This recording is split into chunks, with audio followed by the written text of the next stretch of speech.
सिया को अपनी माँ की आवाज और उसकी बातों ने झकझोर कर रख दिया। उसका दिमाग सवालों से भरा हुआ था। अगर माँ को सच में मारा गया था तो क्यों और कौन कर सकता है ऐसा। उस रात सिया ने वापस अपने छोटे से कमरे में लौटने का फैसला किया, लेकिन उस झील और उसकी माँ की बातों ने उसे सोने नहीं दिया। हर बार उसकी आंखों के सामने वह झील, वो रहस्यमयी हवेली और उसकी माँ का चेहरा घूम रहा था। अगले दिन सिया ने अपना पुराना एल्बम निकाला। एल्बम में उसकी माँ के साथ कुछ तस्वीरें थीं। उनमें से एक तस्वीर में उसकी माँ के पीछे एक आदमी खड़ा था, जिसकी शक्ल सिया को जानी पहचानी लगी। वो आदमी मोहल्ले के एक पुराने सेठ मिस्टर वर्मा जैसा दिख रहा था। सिया ने अपने पड़ोसियों से उनके बारे में पूछताछ की। किसी ने बताया कि मिस्टर वर्मा आज भी शहर के सबसे अमीर और ताकतवर इंसानों में से एक हैं, लेकिन उनके बारे में कई रहस्यमयी बातें भी थीं। कहा जाता था कि वो अपनी संपत्ति के लिए किसी भी हद तक जा सकते थे। अब सिया के दिमाग में एक शक ने जन्म लिया। क्या मिस्टर वर्मा की कोई भूमिका थी उसकी माँ की मौत में? सिया ने मिस्टर वर्मा से मिलने का फैसला किया। वो उनके ऑफिस पहुंची। ऑफिस के गेट पर गार्ड ने उसे रोक लिया, लेकिन सिया ने झूठ बोलकर अंदर जाने का रास्ता बना लिया। मिस्टर वर्मा का ऑफिस बेहद भव्य और ठंडा था। सिया को देखकर वो थोड़ा हैरान हुए, लेकिन उन्होंने अपने चेहरे पर मुस्कान लाते हुए पूछा, क्या काम है बेटी? सिया ने हिम्मत जुटाकर कहा, मैं आपकी एक पुरानी जान पहचान के बारे में पूछने आई हूँ। मेरी माँ मीरा, आप उन्हें जानते थे, है ना? मिस्टर वर्मा का चेहरा तुरंत बदल गया। उनकी मुस्कान गायब हो गई। मैं तुम्हारी माँ को क्यों जानूंगा? उन्होंने झूठा अनजान बनने की कोशिश की, लेकिन सिया ने उनकी आंखों में डर देख लिया। उसने सीधे कहा, मैं जानती हूँ कि आप मेरी माँ को जानते थे और शायद उनकी मौत से आपका कुछ लेना देना है।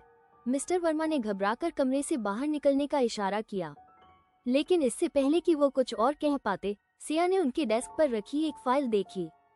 फाइल में एक तस्वीर थी, वो तस्वीर जो उसने एल्बम में देखी थी। आप इस तस्वीर में क्या कर रहे हैं? सिया ने पूछा। मिस्टर वर्मा ने भारी आवाज में कहा, तुम्हें जितना पता है उतना ही काफी है। ज्यादा जानने की कोशिश मत करो, वरना तुम्हारे साथ भी वही होगा जो तुम्हारी माँ के साथ हुआ। सिया डर गई, लेकिन उसने हार नहीं मानी। आप मुझे सच बताने से रोक नहीं सकते। अगर आपने कुछ किया है तो मैं सबके सामने लाऊंगी। मिस्टर वर्मा ने गुस्से में कहा, जाओ यहाँ से और अपनी जिंदगी जीने की कोशिश करो। ये खेल तुम्हारे बस का नहीं है। सिया ऑफिस से बाहर निकली, लेकिन उसकी परेशानी अभी खत्म नहीं हुई थी। उस रात उसे फिर से खिड़की पर दस्तक सुनाई दी। उसने झटके से पर्दा हटाया और देखा कि गली में एक परछाई खड़ी थी। वो परछाई धीरे धीरे उसकी तरफ बढ़ रही थी। सिया ने दरवाजा बंद कर लिया और अपनी सांसें रोके बैठी रही। तभी उसे याद आया कि उसके कमरे में एक पुरानी चाबी पड़ी थी, जो उसकी माँ ने कभी उसे दी थी। ये चाबी किसकी है? उसने खुद से पूछा। अगले दिन सिया ने चाबी लेकर मोहल्ले की पुरानी हवेली जाने का फैसला किया। वो जानती थी कि उसकी माँ का राज इसी चाबी और हवेली से जुड़ा हुआ था। जब वो हवेली पहुंची तो दरवाजा पहले से खुला था। उसने डरते डरते अंदर कदम रखा। हवेली के अंदर वही बूढ़ा आदमी उसे फिर से मिला। तुम सच जानना चाहती हो? बूढ़े आदमी ने पूछा। हाँ, सिया ने हिम्मत से कहा। बूढ़े आदमी ने एक सीढ़ी की तरफ इशारा किया। सिया जैसे ही नीचे जाने लगी, उसे ऐसा लगा जैसे वो अंधकार की गहराई में उतर रही हो। नीचे एक कमरा था जहाँ दीवारों पर कई तस्वीरें टंगी थीं। इन तस्वीरों में उसकी माँ, मिस्टर वर्मा और कुछ अन्य लोग थे।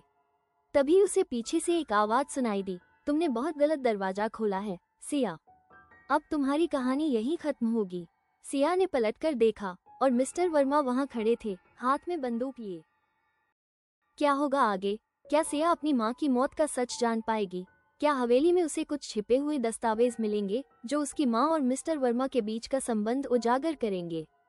क्या हवेली में कोई अप्रत्याशित सुराग मिलेगा जो सिया को गहरे रहस्य तक ले जाएगा?